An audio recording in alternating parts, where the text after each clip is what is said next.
Sog'ligingiz yaxshimi? Charchamasdan. Rahmat. O'zingiz yaxshimisiz? Assalomu alaykum. Yaxshimisiz? Qo'rg'ontepa tuman hokimimiz Elyorbek. Asaka tuman hokimimiz Mansur aka. Charchamayapsizmi? Ошондуктан өткөндө өзүмүзгө белгилүү болгондой Өзбекстан менен чектеш областтардагы Кыргыз Республикасынын президентин кармактуу өкүлдөрүнүн жана Өзбекстан Республикасынын чектеш областарынын хакимдеринин кеңешинин 4-чү отуруму болду. Анда биздин тараптан министрлер кабинетинин төрагасы Акылбек Дүйсөнбекович Жапаров, сиздерден премьер-министр Өзбекстандыкы Арипов ортосунда кечирилген макулдашуулар ишке ашыруу максатында иш жүзүн ачтык. Андан тышкары биз ошол коюлган тапшырмалар аркылуу эки элдин ишмердүүлүгүн күчөтүш жөнүндө 19-июнда өзүңүзгө белгилүү болгондой Өзбекстандан ошол өзбек ишкерлери келишти бизге көмүр алуучулар. Бизден биз болсо Кыргызстандан биз шарт түзүп бердик, ушул көмүр өндүргөн жетекчилердин баарын түзүп, ушул жерде жолугуш өткөзүп, ошол көмүр алуучулар менен көмүр сатуучулар ортосунда жакшы бир иш-чараны уюштуруу. Бул болсо дагы ушул эки мамлекет ортосундагы ушул экономикалык соода-саттыктын бир белгилери болот деп айтсак болот. Андан тышкары эми Кудай буйруса чек ара маселелер дагы чечилген калды жакында. Бул маселелер дагы чектеп коюлат.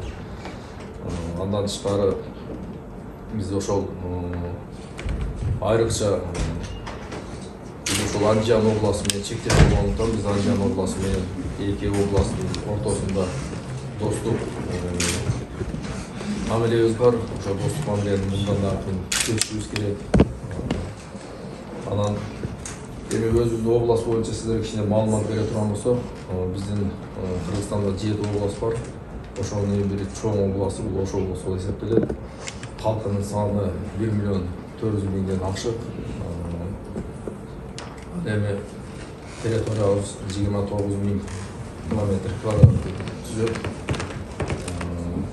Анан бизде ошол көп улуттуу элдер жашайт.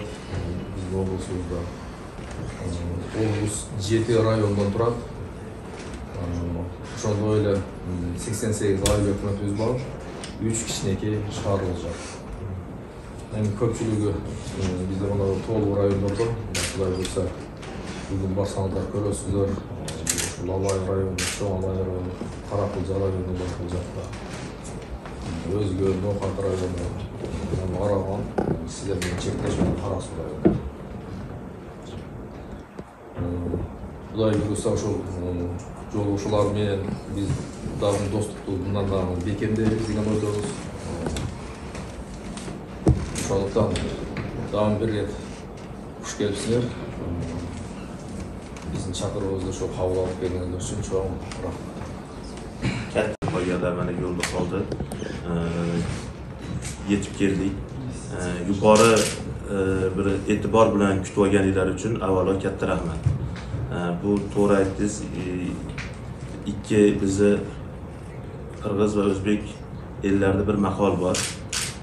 Yaqindagi, uzoqdagi qarindoshingdan yaqindagi qo'shning yaxshi deydi. Hozir biz boshqa uzoqroq viloyatga borgandan ko'ra ertalabda bir yarim soatda hammamiz yig'ildikda chegarani oldiga boshqa bo'ldi. Buning uchun bu bizga ham katta yangilik. Bu 30 yillik tadbirga taklif qilayotganmiz. Ko'rib katta taassurotlar olish niyatida keldik. Yana bir bor rahmat. Mana bizni Qo'rg'ontepa tuman hokimi Elyor aka, Asaka tuman hokimi, ikkita katta tuman hokimlarimiz ham birgalikda viloyat hokimimiz oldi. Yanada shu chegara hududlarimizda do'stlik aloqalari mustahkamlanishi bo'yicha Xudo xolasa yanada bunday ijtimoiy bu olib borayotgan bugun va erta bo'ladigan tadbir va ijtimoiy shu madaniy tadbirlarimiz bo'lsa, albatta hozir aytganingizdek iqtisodiy tadbirlarimiz ham, iqtisodiy islohotlar ham juda yaxshi olib borilyapti. Shu yilda o'zida Andijon viloyati $300 million dan ortiqroq eksport mahsulotlarini Qirg'izistonga amalga oshirdi. bu o'tgan yilga nisbatan 130% oshiqligi. Bu nimadandir? Bu avvalo tinchlikdan, barqarorlikdan va do'stlikdan dalolat beradi. Bunday do'stligimiz, aloqalarimiz, mustahkamligimiz abadiy bo'lsin. Shunday sizlarda eng yaxshi bir chiroyli tadbirlarga taklif qilganinglar uchun siz bosh Ziyoddin Islomovich barcha shu atrofingizdagi komandangizga, xodimlaringizga yana bir bor minnatdorchilik bildiramiz. Rahmat sizlarga. Rahmat. Батыржан Махрамжанович пик бар. Оның биіктігі 7134 метр түзіп. Шындығында ал жаққа барды ушул Европадан, дүниежүзүдөн альпинисттер, туристтер келет. Ертең Кудай буюрса ошол пиктин астында болот, ошол жерде болот. Байкебиз. Сиздерди чакырганын себеби дагы сиздердин өз көзүңөр менен келип көрүп, ошол жерге катышып кетсеңиздер, андан кийин барып ушул Өзбекстанның еліне айтсаңыздар, алардан шу келіп, турист болып келіп, ошо биздин Лелин пикке чыкса болот. Башка биздин андан тышкары дагы көптөгөн ушул конок үйлөрүбүз бар, туристтерге ылайыкташтар бар. Мындайча айтканда, ушул Өзбекстандан дагы биз туристтерди тартуу максатында ушул иш-чараларды уюштуруп жатабыз. Ошондуктан Кудай буюрса aytganingiz kelsin, Ziyoddin Islomovich, xuddi shu siz aytganingizdek, viloyat hokimimiz o'zimizni matbuotimiz bilan birga kelganmiz, shu narsani yoritish uchun.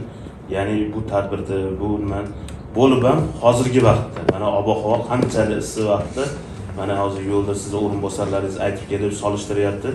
Hali tezroq shu joyga yetib borishni xohlayapmiz haligi. Bu 10 gradus deyapti. Hozir mana ob-havo qanaqa issiq bo'lyapti? 45 undan ham tepalargacha chiqdi ayrim joylarimizda. Albatta bunday tashqariga borib dam olgandan ko'ra mana shu biz reyssamiz orqali viloyat hokimimiz ham bizga qattiq tayinladi.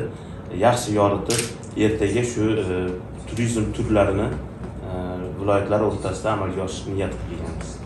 Bizde mına ertesi günü çoğun bir iş ötközüp atабыз. Бұл çoğun olaylarımızın 30 yıldığı. Ошондо эле фестиваль, туризмдин фестивалын өткөзгөн жатабыз. Ошол чоң алайда, Ачык Таш айылында, жайлоосунда. Ошого биз мына Өзбекстандан делегация чакырдык эле. Ошол биздин чоң алайдын 30 жылдык маракесине келип катышып, конок болуп, андан тышкары биздин өткөндө ошо жакындаш областтарыбыздын кеңешмеси болгон. Бул Өзбекстан, Кыргызстандын областтары. Анда Өзбекстан тараптан ошол Фергана облусу, Андижан облусу, Наманган облусунун хакимдери келишкен. Бизден болсо бул жакта Баткен, Ош облусу, ошондой эле Жалал Абад облусунун губернаторлору келип, ошол катышууда катышып, ошол жерде эки мамлекеттин достугуну, эки элдин достугуну чыңдоо багытындагы жол карталары кабыл алганбыз да. Ошол жол карталарда ошол эки мамлекет бири-бири менен ошол алака кылып туруу боюнча иш-чаралар болгон. Ошолорду аткаруу максатында мына бүгүндө биз Өзбекстандан делегация чакырдык. Ошол келип, ошол биздин чоң алайдын 30 жылдык маракесине катышып кетиши боюнча. Андан тышкары чындыгында бүгүнкү күндө биздин Өзбекстан менен Кыргызстан ортосунда мамиле аябай жакшы деңгээлде өсүп атат. Биздин ошол достуктарыбыз чыңалып атат. Кудай буюрса ошол тынчтык болсо, мына экономика жагында дагы, маданий жагында, соода жагында дагы көптөгөн иштерибиз бүгүнкү күндө алдыга жылып жатат да. Биз ошолордун максатында өткөндө ошол 19 июлда Өзбекстандан ошол көмүр алуучу ишканалардын жетекчилери келди. Бизде бул жакта көмүр өндүрүүчүлөрдүн жетекчилерин чогултуп, ортодо бир аянтча түзүп, ошол жерден жакшы бир келишимдер түзгөнгө жетишип кетти десек болот. Ошол бул дагы болсо биздин ошол эки мамлекетибиздин же болсо эки мамлекеттин ортосундагы соода саттыкты уюштуруу, ошолорду күчөтүү, жолго салуу болуп эсептелинет. Ошол туризмди жандандыруу жагы болуп атат. Себеби дегенде мына Өзбекстандан мурда чыкчу эле, азыр эми азыркы мезгилде чыкпайсыздар. Ошондуктан биз азыр бул жетекчилерин чакырып, бизде да ошо туризмге болгон райондордо жакшынакай шарттар түзүлө баштады. Ошондуктан ошол Өзбекстандагы элди туризмди тартуу максатында дагы бул иш-чаралар өтүп жатат.